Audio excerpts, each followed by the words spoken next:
반갑습니다. 문현석의 이맘때, 이제는 내 마음을 만날 때입니다.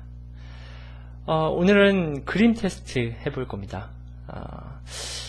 그림 테스트 좋아하시더라고요. 네, 반응이 참 좋습니다. 오늘도 그림 테스트 해볼 건데요. 집 그림을 그려보도록 하겠습니다. 그런데요, 집 그림을 그릴 텐데 집을 전체적으로 그릴 건 아니고요. 집 중에서도 창문을 집중적으로 그려보는 겁니다. 자, 머릿속으로 한번 그려보시죠. 집을 그리시고요. 창문을 그려보는 겁니다. 또 이렇게 말씀드리면 잘 머릿속에 그림이 안 그려지시죠? 그래서 제가 또 4가지 그림을 준비해 봤습니다. 자, 이렇게 4가지 그림이 있습니다. 첫 번째 그림은 창문이 많은 그림이고요. 2번 그림은 창문은 많지만 창문이 아주 작죠? 네. 3번 그림은 창문은 있는데 자물쇠로 꼭 잠겨있는 그림입니다. 그리고 4번째는 아예 창문이 없습니다. 자, 여러분들은 어떤 그림에 가까우신가요? 자, 이 창은 대인관계의 경험과 느낌에 대한 테스트입니다. 우리도 흔히 이 창을 설명할 때 마음의 창, 눈은 마음의 창이다, 이런 표현 많이 쓰시죠? 네, 그 표현에서도 나타나듯이 이 창은 대인관계의 경험이나 능력들을 느낌들을 표현하는 도구입니다.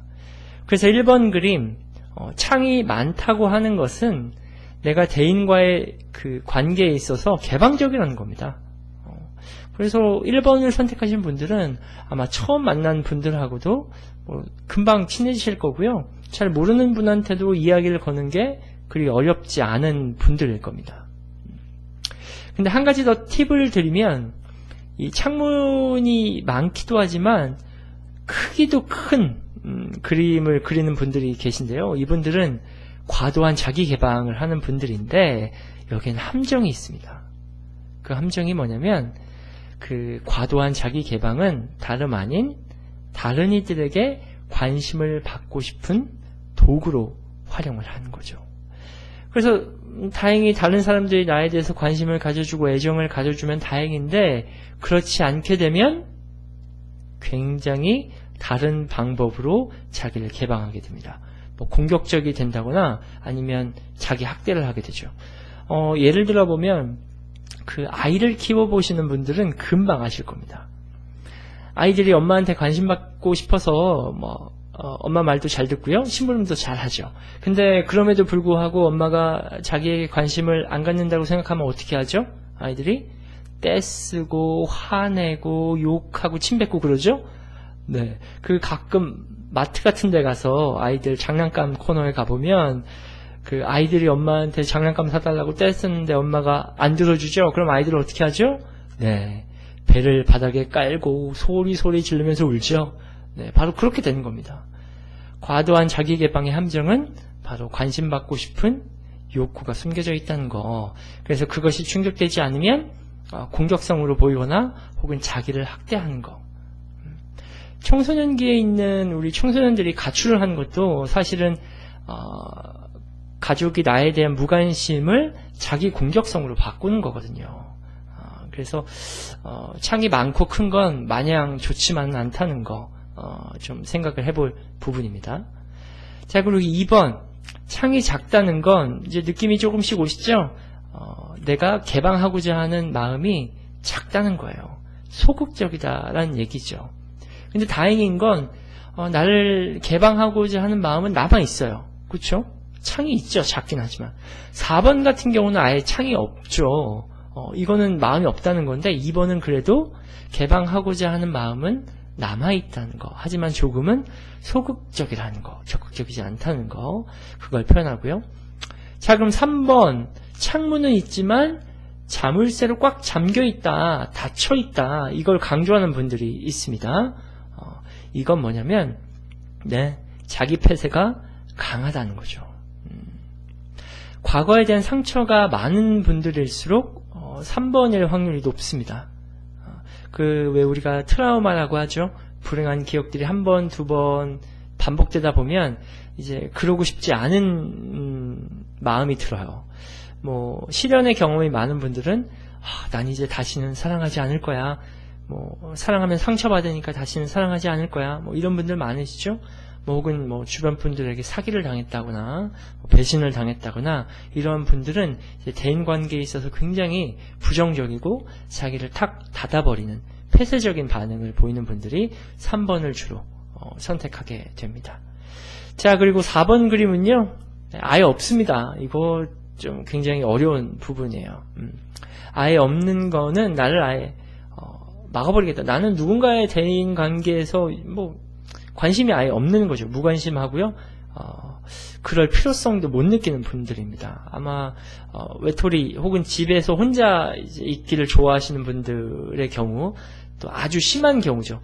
3번 같은 경우는 조금 상처가 많지만 덜 심하다고 할 수 있는데 이제 4번의 경우는 아주 최악의 경우인 거죠. 그래서 사실 3번을 선택하신 분들은 주변 분들이 좀 많이 관심을 가져주셔야 됩니다. 관심도 이런저런 조언을 해주기보다는요, 사실 이런 조언들도 나에게 들어오지 않습니다. 이미 상처가 많이 있기 때문에. 그래서 이런 분들에게는 조언보다는 그냥 따뜻하게 안아주시는 걸 추천해 드립니다. 말이 필요 없어요. 그냥 안아주시면 돼요. 네. 수백 마디의 말보다 따뜻한 포옹이 훨씬 더 많은 용기와 상처를 치유해주는 느낌이 있거든요. 그래서 3번 같이 마음은 있지만 굳게 다친 분들에게는 좀 따뜻한 포옹이 필요하다. 하지만 4번 같은 경우는 좀 많이 지금 전문적으로 이제 상담을 좀 받아볼 필요가 있는 분들입니다. 완전히 폐쇄가 되어 있는 경우이기 때문에요. 좀 오랜 시간 동안 공을 들여야 하는 경우입니다.